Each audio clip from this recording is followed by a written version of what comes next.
नमस्कार दोस्तों, स्वागत है आपका हमारे चैनल पर, जहां हम आपको लेकर चलते हैं एक ऐसी कहानी की दुनिया में जो रहस्यों और खौफ से भरी हुई है। आज हम आपके लिए लेकर आए हैं एक ऐसी थ्रिलर स्टोरी जिसे सुनते ही आपके रोंगटे खड़े हो जाएंगे। इस कहानी में डरावनी रातें, खौफनाक परछाइयां और ऐसी घटनाएं जो आपकी सोच से भी परे हैं। हर मोड़ पर छुपा है एक नया रहस्य, हर हिस्से में है कुछ ऐसा जो आपको सांसें रोक लेने पर मजबूर कर देगा।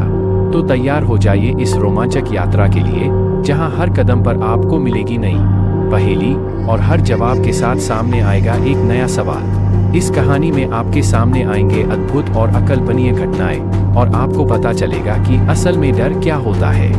तो अगर आप हैं दिल से बहादुर और तैयार हैं इस सफर के लिए, तो हमारे साथ बने रहिए और जानिए इस खौफनाक कहानी का हर राज।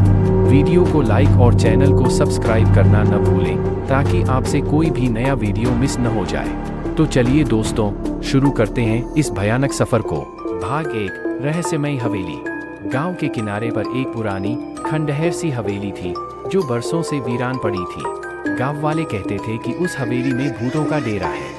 रात को हवेली से अजीबोगरीब आवाजें आती थी और कई लोग कहते थे कि उन्होंने वहां अजीबोगरीब परछाइयां देखी हैं। भाग 2, आगमन। कहानी की शुरुआत होती है एक युवा पत्रकार आरव से, जो कि इस हवेली के रहस्यों को उजागर करने का इरादा रखता है।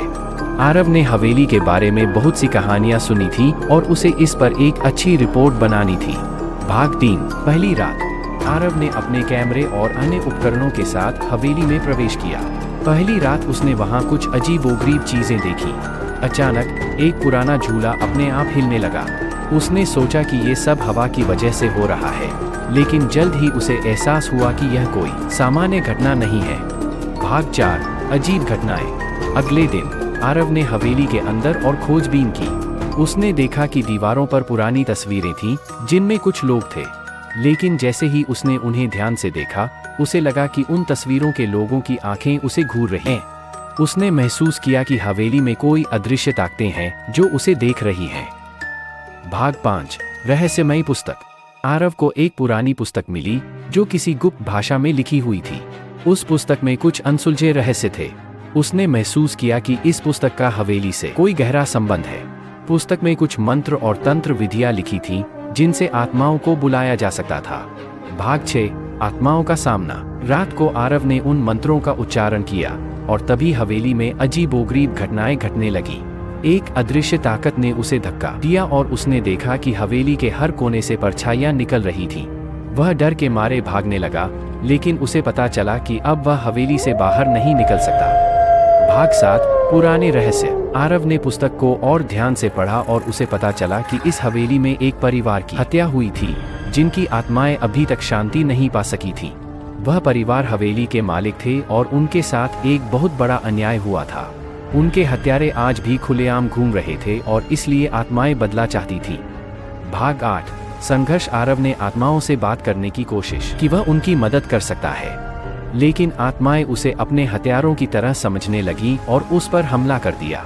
आरव ने अपनी पूरी ताकत लगाकर उनसे लड़ाई की, लेकिन अंत में वह बुरी तरह घायल हो गया। भाग 9, अंतिम रहस्य। आरव को एक आखिरी सुराग मिला।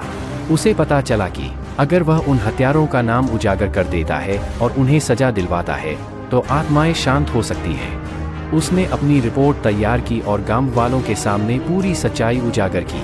भाग 10, मुक्त आत्माएं। गांव वाले चौंक गए और उन्होंने पुलिस को बुलाया। पुलिस ने हत्यारों को गिरफ्तार कर लिया और उन पर मुकदमा चलाया। जब हत्यारों को सजा मिली तो हवेली की आत्माएं शांत हो गईं। भाग 11, नई शुरुआत। आरव ने अपनी कहानी को दुनिया के सामने रखा और उसे बहुत सराहना मिली। उसने हवेली को छोड़ दिया, लेकिन उसके दिल में हमेशा यह याद रहेगी कि कैसे उसने आत्माओं को मुक्ति दिलाई और एक बड़ा रहस्य उजागर किया।